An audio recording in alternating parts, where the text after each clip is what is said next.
تم بنو گے جہان بن جائے گا، تم بگڑو گے جہان بگڑ جائے گا۔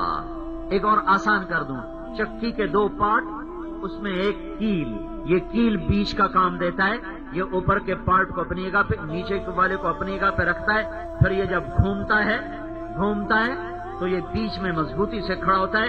اگر یہ ٹیڑھا ہو جائے تو چکی کا پیسنا خراب ہو جاتا ہے، اگر یہ نکل جائے تو دونوں پارٹ آپس میں مل کر سارا چکی کا نظام ٹھپ ہو جاتا ہے۔ تم امت وسط ہو، تم زمین کا، ایک زمین کا پارٹ ہے، ایک آسمان کا پارٹ ہے، اس میں تم کیل کی طرح ہو۔ جب تک تم قائم ہو، زمین آسمان کی گردش صحیح ہوگی، اس سے محبت نکلے گی، الفت نکلے گی، امن نکلے گا، چین نکلے گا، اور وفا نکلے گی، تقوی نکلے گا، اور تہجد اور ایمان اور یہ ساری صفات۔ اگر تم ٹیڑھے ہو گئے، تم ایسے ہو گئے، تو اسی میں سے کفر نکلے گا، شرک نکلے گا، اور چوری نکلے گی، ڈاکہ نکلے گا، شراب نکلے گی۔ اور اگر تم ویسے ہی نکل گئے تو زمین آسمان کے پارٹ مل جائیں گے اور قیامت کو قائم کر دیا جائے گا۔ تمہاری برکت سے کافر کھاتا ہے۔ ہم وہ بے وقوف لوگ ہیں، ہماری مثال اس دولہے کی ہے، دولہا نے دولہا، آگے پیچھے باجے گاجے، کھبے سجے ساری برات، تو کھبے پاس سے کو پوچھ دے، کیوں بھائی اگلے روٹی دے سن؟ تو انہوں نے کیوں بھائی اگلے روٹی دے سن؟ مطلب بے وقوف، تیری برکت نال ساری برات روٹی کھاونی، تو نو میں تگلے سانو کھلے مارن، تو ہی پریشان ہو جانا، روٹی اور تینوں دھی دیتی جانا، تو روٹی تو پریشان ہے۔ او بھائی اللہ کی قسم، ہماری وجہ سے یہودی کھاتا ہے، عیسائی کھاتا ہے، کافر کھاتا ہے۔ جس دن امت مٹ گئی اللہ قیامت قائم کر دے گا۔ سنا نہیں آپ نے نبی کا فرمان، جب تک اللہ اللہ کہنے والا ایک موجود ہے قیامت نہیں آئے گی۔ جس دن مسلمان مٹیں گے چند دنوں میں بعد ٹھک ٹھک ٹھک ٹھک سب ختم، اللہ کو کافروں کی کوئی ضرورت نہیں ہے۔ یہ ایک اللہ کا لفظ اتنا طاقتور ہے کہ ایک آدمی کچھ نہیں جانتا، نہ کلمہ توحید بھی پورا نہیں جانتا، کہتا اللہ وہ کون ہے جی؟ ابا آندا یہ اللہ مینوں پتا کوئی نہیں کون ہے، اما اور آندے ہوندے ہیں اللہ مینوں نہیں پتا کون ہے، بس میں وہی آکھی جانا جڑا ساڈا ماں پیو آندا ہے اللہ اللہ۔ اتنے ایمان پر بھی قیامت نہیں آئے گی۔ ہماری برکت سے سارا دنیا کا نظام چلتا ہے، اور یہ برکتیں محمد مصطفیٰ صلی اللہ علیہ وسلم کی طفیل ہمیں ملی ہیں۔ تیسرا مطلب وَكَذَلِكَ جَعَلْنَاكُمْ أُمَّةً وَسَطًا، اے امت محمد میں نے تمہیں واسطہ بنایا ہے۔ تم واسطہ ہو کس کے درمیان؟ 4 ارب اس وقت غیر مسلم ہیں، ان کے اور میرے محبوب کے درمیان، اور وہ تمہارے اور میرے درمیان۔ تم ملاؤ گے نبی کے ساتھ، نبی ملائے گا میرے ساتھ۔ تمہارا اتنا بڑا کام ہے کہ تم کائنات کے انسانوں کو زندگی کا راستہ بتانے آئے ہو، رہبر بن کر آئے ہو۔ لِتَكُونُوا شُهَدَاءَ عَلَى النَّاسِ، لِتَكُونُوا شُهَدَاء، یہاں شہداء سے مراد ہے دعوت دینے والا، بات کرنے والا، ساری دنیا کے انسانوں کو جا کر یہ پیغام پہنچانا کہ لوگوں اگر تمہیں کامیابی چاہیے تو ادھر آ جاؤ۔ یہ راستہ ہے حضرت محمد صلی اللہ تبارک و تعالی علیہ وسلم کی پاک زندگی ہے، یہ کامیابی کا راستہ ہے، یہ ہماری ذمہ داری بنائی گئی ہے۔ ہم واسطہ ہیں انسانوں اور محبوب مصطفیٰ کے درمیان، وہ واسطہ ہیں ہمارے اور اللہ کے درمیان۔ اب اپنی کڑی کو آپ دیکھو، اگر یہ کڑی ٹوٹ گئی تو ہم بھی کٹی پتنگ بن جائیں گے، اور ساری دنیا کا کافر تو پہلے ہی بھٹکا ہوا راہی ہے، انہیں پتہ ہی کوئی نہیں کہ خالق کون ہے اور موت کے بعد کیا ہے اور آگے کیا ہونے والا ہے۔ قابل رحم ہیں ساری دنیا کے غیر مسلم، آپ لوگ ان سے کاروبار بھی کرتے ہو، وہ بڑے بڑے ان سے نفع بھی اٹھاتے ہو، ایمان کی دعوت نہیں دیتے ہو۔ ہم واسطہ ہیں، ہمارا کام صرف تجارت نہیں ہے، ذمہ دارہ نہیں ہے۔ وَكَذَلِكَ جَعَلْنَاكُمْ أُمَّةً وَسَطًا، بنانے والا کوئی اور ہوتا تو اس کو تبدیل بھی کر سکتے تھے، بنانے والا اللہ ہے۔ وَكَذَلِكَ جَعَلْنَاكُمْ أُمَّةً وَسَطًا، میں نے تمہیں واسطہ بنایا ہے، تم ساری دنیا کے انسانوں تک میرا پیغام پہنچانے والے ہو۔ یہ آیت ہے اس تبلیغ کے کام کی بنیاد۔ ایسے ہی نہیں بستر اٹھا کے لوگ 6 بر اعظم میں پھر رہے، یہ ایک تحریک نہیں ہے عام تحریکوں کی طرح، یہ کوئی فرقہ نہیں ہے دوسرے فرقوں کی طرح، یہ کوئی جماعت نہیں ہے اور جماعتوں کی طرح یہ ذمہ داری کا کام ہے، واسطہ، ختم نبوت کا کام واسطہ کہ میرے بندوں کو اللہ کے نبی تک پہنچاؤ، ان کے ذریعے سے اللہ تک پہنچاؤ۔ اب اللہ کا نبی تو ہے نہیں تو کیا ہے؟ ان کی تعلیم، ان کا علم، ان کی کتاب، ان کی حدیث، ان کا قرآن سب موجود ہے۔ آپ دنیا سے چلے گئے لیکن آپ کی زندگی کی ایک ایک چیز اللہ نے محفوظ کر کے رکھی ہوئی ہے۔ جس چیز کو اللہ کے نبی نے ہاتھ بھی لگا دیا نا، اللہ نے ہونے دیا۔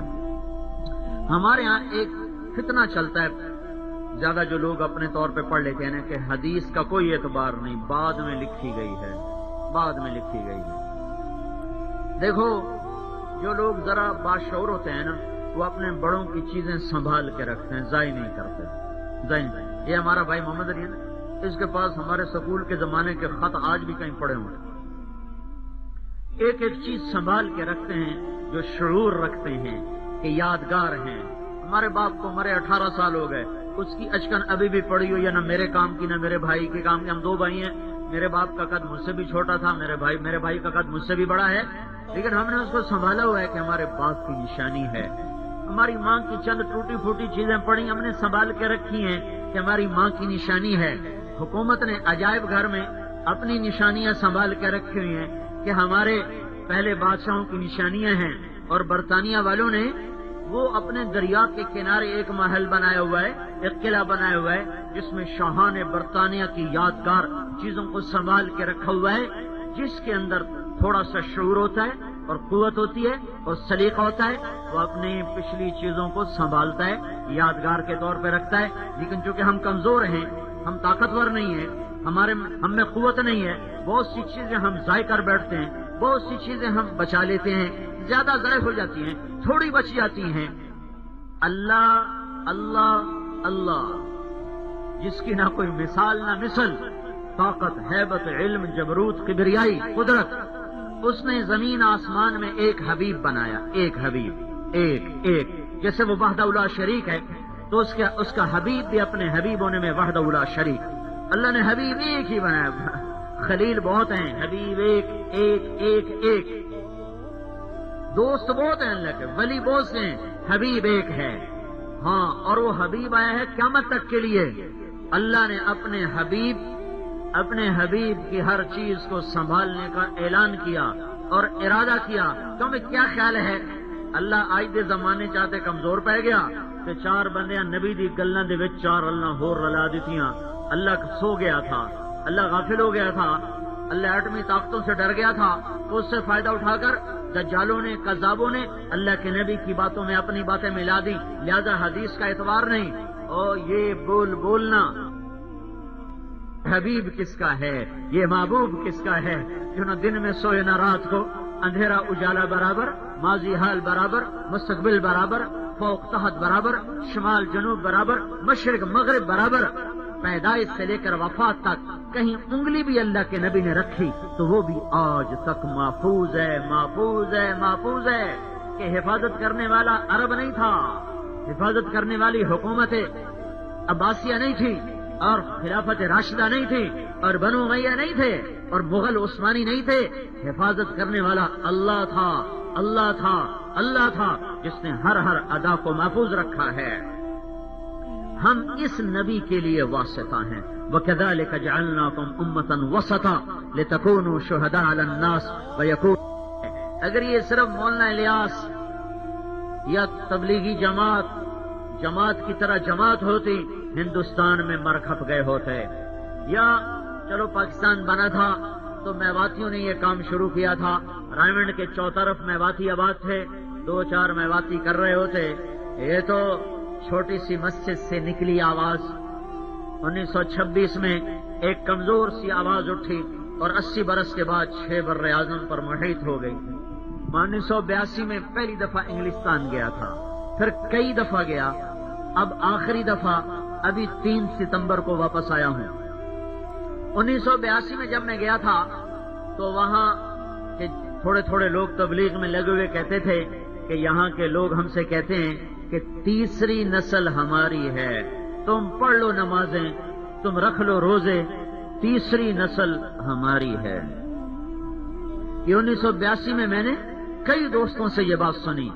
ابھی 2006 میں 12 دن گزار کے آیا ہوں تو ہر مسجد چھلک کے اچھل جاتی تھی اور ہر مسجد تیسری نسل سے بھری ہوتی تھی. ہر مسجد تیسری نسل سے. ان کے چہروں پہ داڑیاں تم سے زیادہ میں نے دیکھی, ان کے چہروں پہ ٹوپیاں تم سے زیادہ میں نے دیکھی. ہر شہر میں نے کوئی 1200 میل سے بھی زیادہ سفر کیا, میں نے ہر شہر میں برقع بھی دیکھا, ٹوپی بھی دیکھی, پردہ بھی دیکھا, داڑیاں بھی دیکھی. اور وہ تیسری نسل جس کو وہ وہاں کا گورا کہہ رہا تھا ہماری ہے, وہ تیسری نسل غلام رسول بن چکی ہے.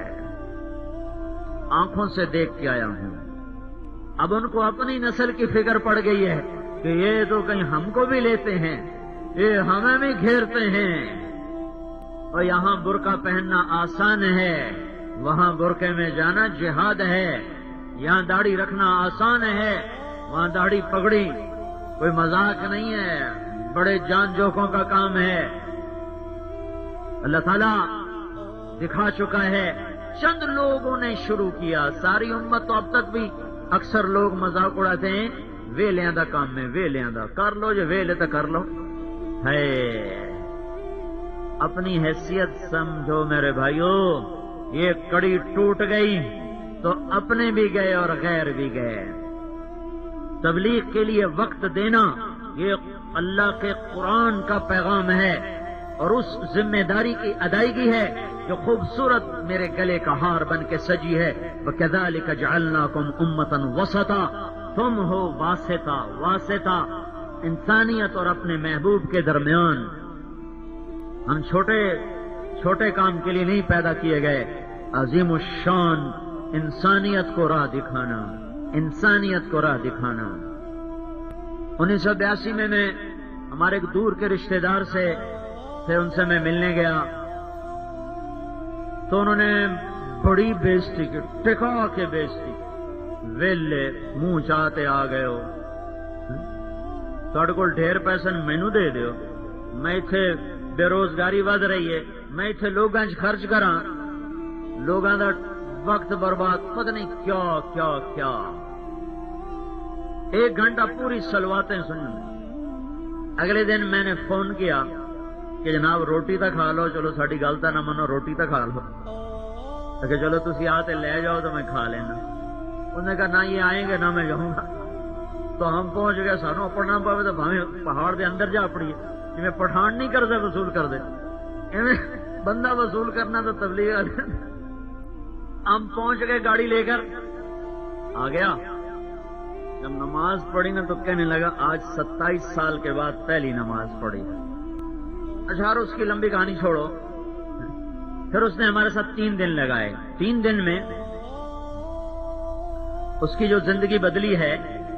تو ابھی میں وہاں مینچسٹر میں وہ رہتا ہے, تو میرے بیان میں سب سے آگے بیٹھا تھا اور سب سے زیادہ وہ رو رہا تھا. اور اس شخص نے 27 سال کی زکوٰۃ 1 ہفتے میں ادا کی تھی, اور مال اس کا ایسا تھا کہ اس نے جو 2 انگوٹھیاں پہنی تھی اس وقت 1982 میں ان کی قیمت 15 لاکھ روپے تھی. صرف 2 انگوٹھیوں کی قیمت 15 لاکھ روپے تھی, جو اس نے خود بتائی بعد میں. اتنا موٹا اس میں ہیرا جڑا ہوا تھا. 27 سال کی زکوٰۃ 1 ہفتے میں نکالی. پاکستان آیا, لاہور کا تھا, لاہور آیا, 1 ہفتے میں سارے غریب رشتہ داروں میں زکوٰۃ تقسیم کر کے واپس چلا گیا. پھر مجھے خط لکھا کہ اگر تم انگلستان آنے کا ارادہ کرے تو تیری رہائش میرے ذمے, یہاں کی نیشنلٹی لے کے دینا میرے ذمے, تیرا خرچہ میرے ذمے, ہر شے میرے ذمے, تو بس تبلیغ کر. صرف 3 دن کے بعد ایسے کروڑوں ہیں جو بھٹکے ہوئے ہیں اور کسی کے منتظر ہیں کہ ہاتھ سے پکڑ کر راستے تک پہنچا دے. بھائیو, یہ رائمنڈ کی طرف سے حکم نہیں آیا ہے, یہ آسمان کی طرف سے. وَكَذَلِكَ جَعَلْنَاكُمْ أُمَّةً وَسَطًا. میں اپنی بیوی کو چھوڑ کے نکلتا ہوں تو یہ تبلیغی جماعت کی وجہ سے نہیں, یہ اللہ کا امر ہے. میں حج کرنے کو جاتا ہوں, ہمارے لیے تو بیوی بچے چھوڑنا حکم ہے, حج فرض نہیں ہے. اگر جہاز نہ ہو بحری جہاز نہ ہو اور حج فرض ہو، نہیں جائے گا، سال لگے گا، 6-7 مہینے تو کہیں نہیں گئے۔ اور اس امت کے ذمے دعوت اللہ ہے، ان کے ذمے ہے گھر چھوڑو، مال بھی چھوڑو، زکات دو، اپنا کماؤ، غیروں کو دو، گھر چھوڑ کے میرے گھر آؤ، عاشق بن کے آؤ، دیوانے بن کے آؤ، جب مسجد جاؤ تو کپڑے پہن کے جاؤ، اور جب میرے گھر میں آؤ تو کفن پہن کے آؤ، سارے ناز و انداز بھلا کے آؤ۔ پتہ ہے اصل میں ہر چیز رواج بن گئی نا، ورنہ طواف پتہ کیا ہے؟ طواف محبوب کی تلاش ہے، تیرے کوچے اس بہانے مجھے دن سے رات کرنا، کبھی اس سے بات کرنا، کبھی اس سے بات کرنا، طواف اللہ کی تلاش ہے، مجنوں کا سفر ہے، عاشق کا سفر ہے۔ ہاں ابھا دیکھاں لما دیکھاں، اچے کوٹھے تے چڑھ دیکھاں، ڈٹھی دل کو دیواں ٹیکاں، سجن مل سم کے مر پوساں، خواجہ غلام فرید۔ یہ سرائکی کا اقبال ہے، خواجہ غلام فرید سرائکی کا اقبال ہے۔ طواف کیا ہے؟ اللہ کے عشق میں ڈوب کر، مجنوں بن کے، دیوانہ بن کے، کپڑوں سے بھی بے نیاز ہو کر، کفن پہن کر، ٹوپی اتار کے، جوتے اتار کے، محبوب کی تلاش ہے، محبوب کی تلاش ہے۔ کہاں ہے ابھا دیکھا لما دیکھا، مشرق بھی دیکھا مغرب بھی دیکھا، کوٹھے پہ چڑھ کے دیکھا، اور لمبے لمبے وقت نظریں جما کے دیکھا کہ ابھی آئے گا، ابھی ملے گا، ابھی ملے گا۔ میرا دل ہے کہ ڈوب ڈوب جاتا ہے، میرا من ہے کہ مر مر جاتا ہے، میں ہوں کہ تسلیاں دیتا ہوں، آ جائے گا، مل جائے گا۔ جنید بغدادی طواف کر رہے تھے رحمت اللہ علیہ، ایک لڑکی طواف کر رہی تھی، لڑکی جوان اندھیرے میں، اور کیا کہہ رہی تھی؟ اب الحب ان یخفا وکم قد قتمتہ فاصبح عندی قد اناخ وطنبا۔ میں نے تو محبت کو لاکھ جھٹکا، اور اس نے آگے کھونٹے گاڑ دیے، خیمے لگا دیے، دل کو خرید لیا، موہ لیا، میں اس کی ہو گئی، وہ میرا ہو گیا۔ وہ کہنے لگے جنید نہیں سمجھے، جنید جیسا عارف نہیں سمجھا۔ او بیٹی وہ کیا کہہ رہی ہے، کیا کہہ رہی ہے، اللہ کے گھر میں کیا کہہ رہی ہے؟ تو وہ مسکرانے لگی، کہنے لگی کس کا طواف کر رہے ہو؟ کہنے لگے اب بیت اللہ کا، کعبے کا۔ تو اس نے ایسے آسمان کی طرف نظر اٹھا کر کہا مولا کیسی دنیا تیری دیوانوں سے بھر گئی جو تجھے چھوڑ کر اس پتھر کا طواف کرتے ہیں۔ تو پھر جنید سمجھے کہ یہ تو کچھ اور کہہ رہی تھی اور میں کچھ اور سمجھا تھا۔ ہمارے لیے پھرنا مقدر ہے، بیٹھنا موت ہے۔ آپ لوگ کاروبار کے لیے کہاں کہاں جا رہے ہو؟ بھائیو اس کذالک جعلناکم امۃ وسطا، تم واسطہ ہو، بہت عظیم الشان تمہارا فریضہ ہے اقوام عالم کو توحید کا پیغام دینا، جنت کی زندگی بتانا، جہنم سے بچانا، کائنات کے اصول سمجھانا، پاک زندگی سمجھانا۔ جہاں نکاح نہ ہو وہاں بھی کوئی زندگی ہے، جہاں ماں باپ کی عزت نہ ہو وہاں بھی کوئی زندگی ہے، جہاں بہن بھائی کی محبت نہ ہو وہاں بھی کوئی زندگی ہے، جہاں اللہ کو سجدے نہ ہو وہاں بھی کوئی زندگی ہے۔ مجھے میرے رب کی عزت کی قسم، کوئی روح چین نہیں پا سکتی جب تک اللہ کو سجدہ نہ کرے، اور کوئی روح اضطراب سے نکل نہیں سکتی جب تک اللہ کو تنہائی میں یاد کر کے نہ تڑپے۔ بھائیو دل کے دروازے پر دستک دینے والی صدا صرف اللہ ہے اور اس کا رسول ہے، باقی سب صدائیں کانوں سے کانوں کے پار چلی جاتی ہیں۔ دل کی دنیا میں بس دو ہی ہستیوں کا گزر ہے، وہ اللہ ہے اور اس کا رسول ہے۔ جن کا دل اجڑ گیا انہیں عورت سے، شراب سے، موسیقی سے، شکل سے، صورت سے، مورت سے، کوثار سے، گلزار سے، مرغزار سے، حکومت سے، اقتدار سے، گاڑیوں سے، بنگلوں سے، حکومتوں سے، نہ کہیں بھی چین نہ ملے گا، کہیں بھی چین نہ ملے گا، نہ کہیں جہاں میں اما ملے، جو اما ملی تو کہاں ملی۔ میرے جرم خانہ خراب کو تیرے عفو بندہ نواز میں، دلوں کی دنیا بسانی ہے، اللہ رسول کی غلامی میں آنا پڑے گا۔ یہ پیغام لے کے پھرنا تبلیغ کا کام ہے، ایویں نہیں بے صرف گھر جو دھکا ملے تو گھر چھوڑ کے ٹر پے ہیں، بیوی نہ لڑائی ہوئی تو چلے تو ٹر گئے، یہ کام کوئی نہیں ہے۔ یہ جان جوکھوں کا خون جگر کا کام ہے، یہ جذبات احساسات کی قربانی کا یہ کام ہے۔ ایک انسان کو ہدایت پہ لانا ساری کائنات کے حکومت سے اعلیٰ درجے کی چیز ہے۔ ایک انسان کو کفر سے اسلام میں لانا یہ ساری کائنات کے سونے چاندی سے اعلیٰ درجے کی چیز ہے۔ ہاں، انگلستان کا متمدن ملک ہو یا افریقہ کا کالا جنگل، میں 4 مہینے پہلے جبوتی بھی گیا ہوں، جبوتی بھی دیکھا، قریب نا، ستمبر 3 کو واپس آیا انگلستان سے، اور اپریل میں گیا تھا جبوتی کا آگے جنگل ہے تجرو، اس میں اجتماع تھا جہاں کے رہنے والے لوگ 24 گھنٹے میں ایک وقت روٹی کھاتے ہیں، نیکر اور بنیان ان کا لباس ہے، 3 کی چھت، 3 کی دیواروں میں زندگی گزارتے ہیں، 50-51 سینٹی گریڈ تک ٹیمپریچر جاتا ہے۔ غربت اتنی ہے کہ 3 کی چھتیں آگ بن جاتی ہیں، لیکن ان کے پاس اس سے بچنے کا کوئی سامان نہیں ہے، 24 گھنٹے میں ایک وقت روٹی کھاتے ہیں۔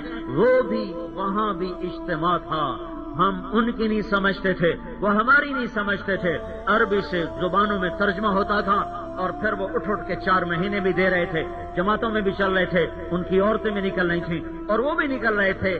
اگر انگلستان کا متمدن ملک متاثر ہے اور وہاں ایمان والوں کی زندگیاں بدلی ہیں تو افریقہ کا جنگل بھی متاثر ہے، وہاں کا جنگلی مسلمان بھی اللہ اللہ کہتا ہوا اللہ کی راہوں میں پھر رہا ہے۔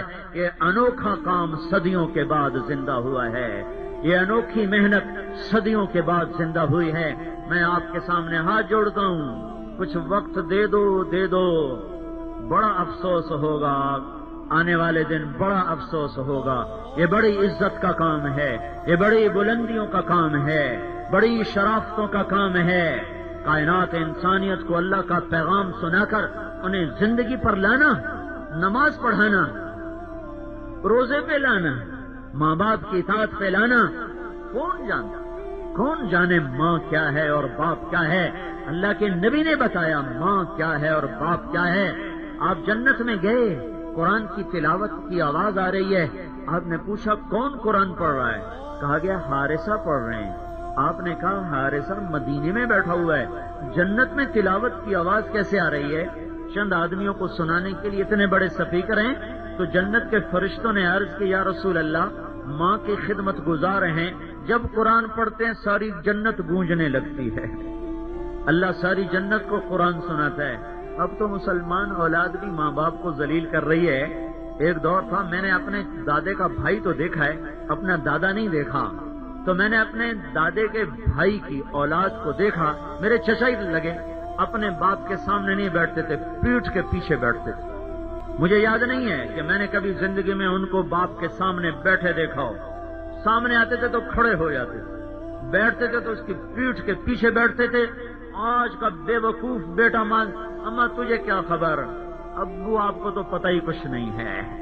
یہ الیکٹرانک دور ہے، ٹھیک ہے الیکٹرانک دور ہے، پر ویلیوز تو نہیں بدلتی۔ گدھے پہ سوار ہو یا گاڑی پہ، انسانی نفسیات تو نہیں بدلتی، انسانی اقدار تو نہیں بدلتی، انسانیت کے پیمانے تو نہیں بدل جاتے۔ ماں تو ماں ہے، گدھے کا دور ہو یا راکٹ کا دور ہو، باپ تو باپ ہے، کچا گھر ہو یا محل ہو۔ آپ نے فرمایا جس نے ماں باپ کو دکھ دیا اس پہ اللہ کی لعنت، فرشتوں کی پر ویلیوز تو نہیں بدلتی۔ گدھے پہ سوار ہو یا گاڑی پہ، انسانی نفسیات تو نہیں بدلتی، انسانی اقدار تو نہیں بدلتی، انسانیت کے پیمانے تو نہیں بدل جاتے۔ ماں تو ماں ہے، گدھے کا دور ہو یا راکٹ کا دور ہو، باپ تو باپ ہے، کچا گھر ہو یا محل ہو، کو دکھ دیا اس پہ اللہ کی لعنت، فرشتوں کی لعنت، زمین آسمان کی لعنت۔ نہ نماز قبول، نہ روزہ قبول، نہ صدقہ قبول ہے۔ یہ دین، یہ زندگی کون سمجھاتا ہے؟ یہ پیغام کون؟ دیکھتے نہیں بیچاروں کے اولڈ ہاؤس، اور یہاں بھی مائیں رل کے رہ گئی، باپ ذلیل ہو گئے۔ دور کے نہیں، پاکستان کی بتا رہا ہوں، ایک لڑکی اپنی ماں کو کہہ رہی تھی بکواس نہ کرو، اور میں قریب کھڑا سن رہا تھا، اور اس کی ماں کے موٹے موٹے آنسو اس کے گالوں پہ آگ بن کے نکل رہے تھے۔ مجھے لگ رہا تھا کائنات کو بھی آگ لگ جائے گی، اگر ایسی مائیں روتی رہیں تو یہ کائنات جل جائے گی۔ میرے نبی سے پوچھا گیا قیامت کب آئے گی؟ آپ نے کہا اللہ کو پتا ہے۔ پوچھنے والے نے کہا نشانی بتائیں، تو آپ نے یہ نہیں کہا کہ جب زنا زیادہ ہو، شراب زیادہ ہو، کفر زیادہ ہو۔ میرے نبی نے کہا جب ماؤں کو ذلیل کیا جائے تو سمجھو قیامت آئی کہ آئی، جب مائیں ذلیل ہو جائیں سمجھو قیامت آئی کہ آئی، جب باپ کو دھکے دیے جائیں سمجھو قیامت آئی کہ آئی۔ یہ خوبصورت زندگی کون سمجھاتا ہے؟ پیسہ پیسہ پیسہ اور پھر پیسہ اور پھر پیسہ اور پھر پیسہ، یہ بھی کوئی زندگی ہے؟ دنیا انسانیت سے نکل گئی ہے۔ ہاں موسیٰ علیہ السلام نے پوچھا یا اللہ میرا جنت کا ساتھی کون ہے؟ اللہ نے کہا فلاں کسائی۔ کسائی موسیٰ علیہ السلام حیران ہو گئے، کسائی تے موسیٰ دا جوڑ کی یہ ہے تو کوئی مجاہد، کوئی عالم، کوئی ولی، کوئی صوفی، کوئی پیر، کوئی فقیر، کسائی۔ موسیٰ علیہ السلام اسے دیکھنے چلے گئے۔ کسائی عام کسائیوں کی طرح بیچ رہا ہے، تول رہا ہے۔ شام ہو گئی، اس نے تھیلا اٹھایا، اس میں گوشت کا ٹکڑا ڈالا، کندھے پہ لٹکایا، گھر کو چل دیا۔ آپ بھی ساتھ ہو لیے، دروازے پر پہنچے، وہ اندر، فرمایا میں تیرے ساتھ اندر آ سکتا ہوں؟ کہنے لگا آ جاؤ۔ اسے نہیں پہچانا کہ یہ موسیٰ علیہ السلام۔ آ گئے، ایک اس نے جا کے بوٹیاں بنا کے ہانڈی پہ رکھا، چولہا جلایا، گوشت پکایا، آٹا گوندا، روٹی پکائی، ٹرے میں سجائی، اور ایک بوڑھی عورت ایسے پڑی ہوئی تھی، اس کو اٹھایا، الٹے کندھے کا سہارا دیا اور سیدھے ہاتھ سے نوالے بنا بنا کے کھلاتا رہا۔ پھر اس کا جب اس نے سر ہلایا کہ بس، اس کا منہ صاف کر کے لٹانے لگا، وہ بڑبڑانے لگی۔ موسیٰ علیہ السلام نے فرمایا یہ کون ہے؟ کہا جی میری ماں ہے، میں صبح سارے اس کے کام کر کے جاتا ہوں، پھر شام کو آ کر اس کی پہلے خدمت کرتا ہوں، پھر بچوں کی کرتا ہوں۔ بیوی کو نہیں کہتا کہ تو روٹی پکا کے کھوا دے گی، میں تو ویلا کوئی نہیں ہاں، جیسے ہم لوگ کہتے ہیں نا، ہم اپنی بیویوں سے کہتے ہیں میری ماں دی کر، خود کیوں نہیں کرتے ہو بھائی؟ ذمے تو میرے ہے میری ماں کی خدمت، میری بیوی کے ذمے نہیں ہے۔ وہ کرے تو اس کی نیکی ہے، وہ نہ کرے تو اس کے ذمے نہیں ہے، ذمے میرے ہے، میں نے ماں کا دودھ پیا ہوا ہے۔ موسیٰ علیہ السلام کہنے لگے یہ کیا کہہ رہی تھی؟ وہ کہنے لگا جی بس ماں جو ہوئی ماں جداں خدمت کرنا شروع ہو جاندی ہے، اللہ تینوں جنت وچ موسیٰ دا ساتھی بناوے، کتھے موسیٰ تے کتھے کسائی۔ ہاں یہ زندگی کون سمجھاتا ہے؟ یہ زندگی کس کے پاس ہے؟ میرے نبی نے فرمایا سفید بالوں والے کی عزت کرنا اللہ کی عزت کرنا ہے۔ یہ زندگی کون سمجھاتا ہے؟ اتنا بڑا سرمایہ ہمارے پاس ہے، اللہ کی قسم دکھی انسانیت کا مرہم صرف ہمارے پاس ہے۔ ان کا مرہم یہ نہیں ہے کہ ان کے گھر اچھے ہوں، ان کی گاڑیاں اچھی ہوں، ان کی روٹی اچھی ہو۔ کتنی ترقی کی ہے جاپان نے، اجتماعی خودکشی کتنی عام ہو چکی ہے جاپان میں، تاریخیں فکس کر کے خودکشیاں ہوتی ہیں، اجتماعی خودکشی کا اعلان ہوتا ہے، انٹرنیٹ پہ واسطے ہوتے ہیں، فلاں دن فلاں جگہ پہ خودکشی ہو رہی ہے، تشریف لائیں۔ کس چیز نے خودکشی پہ مجبور کر دیا؟ مرہم ہمارے پاس ہے۔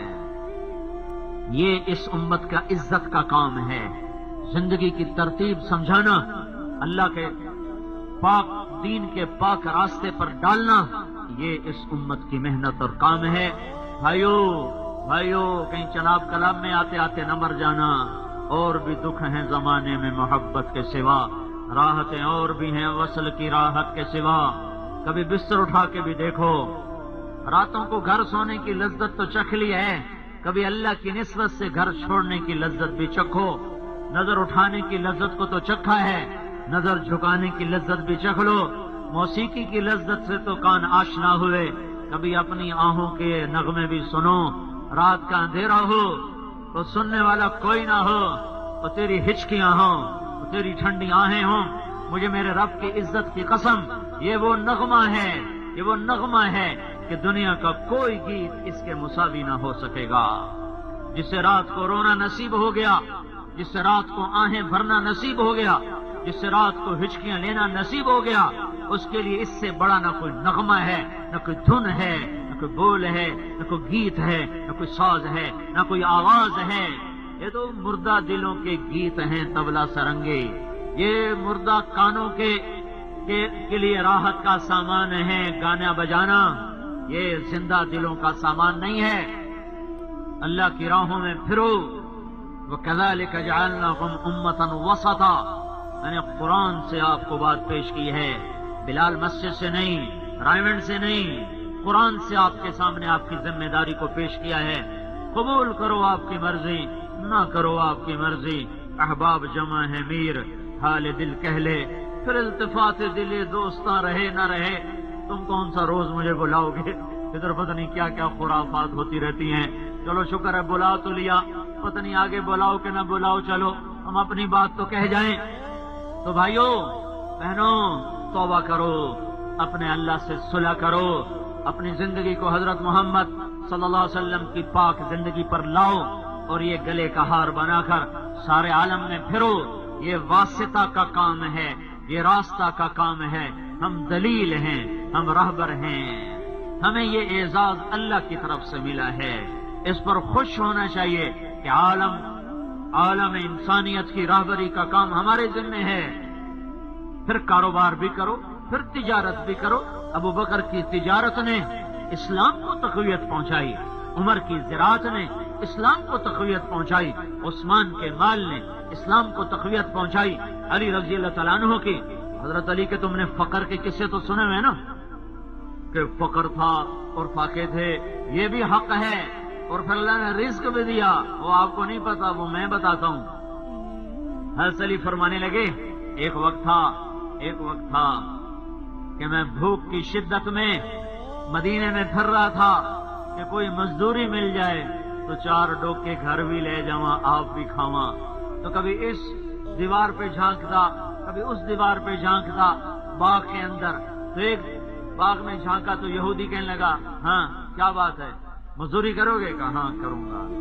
تو ایک یہ حال تھا کہ مزدوری کی تلاش میں نکلتا تھا، آج یہ حال ہے میری 48,000 دینار زکوٰۃ نکلتی ہے۔ 48,000 دینار تو آپ پہ اثر انداز نہیں ہوگا۔ میں نے ایک دن بیٹھ کر اس سارے کے 1 دینار ہوتا تھا 4.5 ماشے سونے کا، 4.5 ماشے سونا، تو میں نے 4.5 ماشے سونا پھر 12 سے ضرب دے کر تقسیم کر کے تولے، پھر اس کی قیمت لگائی تو 25 کروڑ 20 لاکھ روپیہ حضرت علی کی سالانہ زکوٰۃ بنی۔ تم میں ہے کوئی 25 کروڑ کی زکوٰۃ دینے والا؟ آپ تو سارے بینکوں کے پیچھے پیچھے پھرتے ہو، شیخ صاحب، سیٹھ صاحب، یا سلیم نو پتا ہوگا سارے، اور وہ کسی بینک کے مقروض نہیں تھے۔ ہاں، ان کی تجارت نے دین کو عزت بخشی۔ ابو بکر کا مال دین کی عزت کا۔ اور بتاؤں، تاجروں نے دین کی پہلے اینٹ رکھی ہے، ذمہ داروں نے دوسری رکھی ہے۔ میری برادری کی اینٹ دوسری ہے، آپ کی برادری کی اینٹ پہلی ہے۔ پہلا مومن ابو بکر تاجر، 4 خلفاء چاروں تاجر۔ حضرت عمر بعد میں تجارت کرتا، مدینے میں، مکے میں بھی تجارت تھی، مدینے میں تھوڑی دیر کے لیے زراعت کی، پھر اپنے آبائی پیشے تجارت کی طرف لوٹ گئے، اور خلافت کے دوران بھی آپ نے تجارت کو نہیں چھوڑا، مزاربت پر آپ تجارت کرتے تھے، مال ان کا اور کام دوسرا کرتا تھا۔ تو عثمان رضی اللہ تعالیٰ عنہ تو ویسے ہی بڑے سرمایہ دار تھے، اور عبد الرحمن بن عوف کو تو لقب ملا تاجر الرحمن۔ 3 ارب 10 کروڑ 20 لاکھ دینار کا ترکہ چھوڑا، 3 ارب 10 کروڑ 20 لاکھ دینار۔ انہیں دے ماشے بناؤ، پھر تولے بناؤ، پھر 14,000 نہ ضرب دو، بڑھاپے گنتی کرتے رہ جائے، دیہڑی پوری لگ جائے۔ اور یہ 10 بڑے صحابہ میں ہیں، 10 بڑے صحابہ میں ان کی تجارت نے دین کو عزت پہنچائی ہے۔ چاروں خلفاء تاجر، اور یہ جو 10 بڑے صحابی ہیں، ان میں ذمہ دار کوئی نہیں، مزدور کوئی نہیں، کاشتکار کوئی نہیں، ملازم پیشہ کوئی نہیں۔ ابو بکر جنتی، عمر جنتی، عثمان جنتی، علی جنتی، زبیر جنتی، طلحہ جنتی، سعد جنتی، عبد الرحمن جنتی، ابو عبیدہ جنتی، سعید جنتی۔ 10 کے 10 بڑے تاجر، اور 10 کے 10 قریش، اور 10 کے 10 قریش کی اعلیٰ شاخوں میں سے تھے، کوئی چھوٹی شاخ میں نہیں اور کوئی چھوٹا آدمی نہیں۔ دنیا کے بڑے ہی دین کے بڑے بنا کرتے ہیں. تم اپنی طاقت صرف تجارت میں نہ لگاؤ، اس مبارک محنت میں لگاؤ تو کل کو ابو بکر اور عمر اور عثمان اور علی کے پیچھے نظر آؤ گے. ان کی تجارتوں نے دین کو عزت پہنچائی ہے. پھر اس کے بعد انصار مدینہ کی زراعت، ان کے باغ اور کھیتیاں وہ اللہ کے دین پر لگے ہیں. تو ایک نقشہ وجود میں آیا ہے، تجارت کرو، دعوت بھی دو. یہ NM اسٹور لبرٹی والا، تو ان کا ماشاءاللہ وہ سارے بڑے نیک لوگ ہیں، تبلیغ میں بہت وقت دیتے ہیں. ان کا بچہ وہ گیا کوئی لندن میں بہت بڑا سٹور ہے، جو سب سے بڑا سٹور، مجھے اس کا نام نہیں آتا، وہاں وہ خریداری کرنے جاتا ہے 2 مہینے بعد 3 مہینے بعد. تو کہنے لگا میں وہ جو لڑکی مجھے مال آخر میں دے رہی تھی، تو میں نے اس سے کہا آپ نے کبھی موت کے بعد کی زندگی کے بارے میں سوچا ہے؟ کہنے لگی نہیں. تو میں نے کہا آپ کو پتہ ہے موت کے بعد کیا ہونے والا ہے؟ تو وہ رونے لگی. کہا نہیں مجھے تو نہیں پتا کیا ہونے والا ہے. تو کہا میں اس سے وہ مال بھی لیتا رہا اور اس کو دعوت بھی دیتا رہا، اس سے وہ اپنے سودا بھی گنتا رہا اور اس کو دعوت بھی دیتا رہا. اگلی دفعہ جب گیا تو وہ مسلمان ہو چکی تھی. تجارت بھی کرو، تبلیغ بھی کرو. اللہ نے ایک فضا بنا دی ہے، فضا. اپنی چیز پہ قائم رہو، وہ بھی جھکے گا. میں جب ابھی گیا نا تو اس سے پہلے اخباروں میں تھا کہ بڑا تبلیغ کے بارے میں بھی اخباروں نے بڑا زہر اگلا، اور ویسے بھی اب پگڑی داڑھی ٹوپی. میں کہا یا اللہ تو ہی خیر کری کہ اتھائی نہ نقد وصول ہو جائے گی. ہاں جی. اور ساتھ میری بیوی وہ برقعے میں، پورے برقعے میں. تو اب سورا جہاز اترا اور اس میں ایک عورت برقعے والی، سارے جہاز میں ایک عورت برقعے والی، اور میں داڑھی والا، ساتھ 2-3 ہمارے اور دوست ہے وہ داڑھی والے. میں کہا یا اللہ عزت رکھی ہو نہ بھائی تو. اگلے آخر بھائی ٹھیک ہے ہوں آ جاؤ ادھر پوچھ گچھ تھوڑی ہونی. دوسرا پاسپورٹ پاکستانی، جن کا برٹش پاسپورٹ وہ تو بڑے آرام نال کھل جا کہیں. مجھے اس سے ایک بات سمجھ میں جو میں بیانوں میں اب کہہ رہا ہوں، یہاں بھی میں نے کہا تھا، وہ جب ایسے کرے نا برٹش پاسپورٹ، میرے کو پاکستانی اتو داڑھی سر تے ٹوپی پکڑی، میں کہ اللہ سائیں تو ہی پار لا میں پتہ نہیں کروں کی. تو مجھے وہ ایسے رکھنا. تو میں نے کہا اوہو یہ کتنے فخر سے یوں رکھ رہے ہیں. قیامت کے دن یہی کچھ ہوگا، جن کے ہاتھ میں محمدی پاسپورٹ ہوگا وہ ایسے رکھیں گے. اے اللہ میرا رب، اے اسی لے آندے تیرے محبوب دا پاسپورٹ، لا ٹھپا جنت دا. وہ جس کے پاس پاسپورٹ کوئی اور ہوا وہ تو برباد ہو گیا. جب میں اور میری بیوی کاؤنٹر پر پہنچے، اس نے جو ہی میری بیوی کو دیکھا، اس نے میری بیوی کا پاسپورٹ نہیں کھولا، اس نے بند کا بند، ساتھ لڑکی تھی امیگریشن والی، اس کو پکڑا کر کہا کیا اس خاتون کو آپ چیک کر لیں، اپنی چیز پہ ثابت قدم رہو. بس چھوٹے اتروا دی، ہر شہلا چھڑو. میں کہا جتی جیسی کی لکاؤنا خدا دے بندے، ایسا روب خوف. تو جب آخر میں پہنچے پاسپورٹ چیک کرنے لگے، تو پھر اس نے جب میری بیوی کو دیکھا کہ برقعے میں ہے تو اس کے قریب کوئی لڑکی نہیں کھڑی تھی، تو اس نے میرا پاسپورٹ تو مجھے دے دیا، میرا بچہ تھا وہ مجھے دے دیا، میری بیوی کا پاسپورٹ لے لیا، کھولا نہیں، ایسے ہی لے کے کھڑا ہو گیا. ادھر ادھر دیکھنے لگا، اسے کوئی لڑکی نہیں نظر آ رہی، وہ ادھر ادھر دیکھ رہا ہے. پھر اس کو کمرے میں ایک لڑکی نظر آئی تو تیزی سے اس کی طرف گیا. تو میں نے اپنی بیوی سے کہا تم بھی چلی جاؤ ورنہ یہ دوبارہ تمہیں بلانے آئے گا. اس نے ہمیں عزت دی، ہم اس کو عزت دیں. وہ میری بیوی پیچھے گئی تو اس نے اس سے کہا بھائی اس خاتون کو آپ چیک کر لیں. تو وہ اس نے کہا ہاں آپ نقاب اٹھا. اس نے دیکھا اور نازل کے سنگ میل، ہم وہ نہیں ہیں جن کو زمانہ بنا گیا. ہماری زندگی ہے، ہماری ڈور کسی کے ہاتھ میں ہے. ہم کوئی کٹی پتنگ ہیں کہ جدھر کی ہوا چلی ادھر کوئی چل پڑے. اپنی چیز پہ جمو، سودا سچا ہے. جس کا سودا کھرا ہو وہ کبھی دبتا ہے. سودا سچا ہو بازار میں لاؤ تو صحیح. کہا کتنے ملیں گے کہ خود تھک جاؤ گے بیچتے بیچتے. یہ دعوت صدیوں کے بعد زندہ ہوئی ہے. یہ بھولا سبق یاد کیا گیا ہے. تو اپنے عزائم میں دعوت کو شامل کرو. اپنے بچوں کو سمجھاؤ، بچیوں کو سمجھاؤ، بیگم کو سمجھاؤ، ماں کو سمجھاؤ کہ ہم بہت بڑے کام کے لیے ہیں. ہمیں گھر چھوڑنا ہے، ہمیں اجازت دی جائے. اور عورتیں بھی فراخ دلی سے روانہ کریں.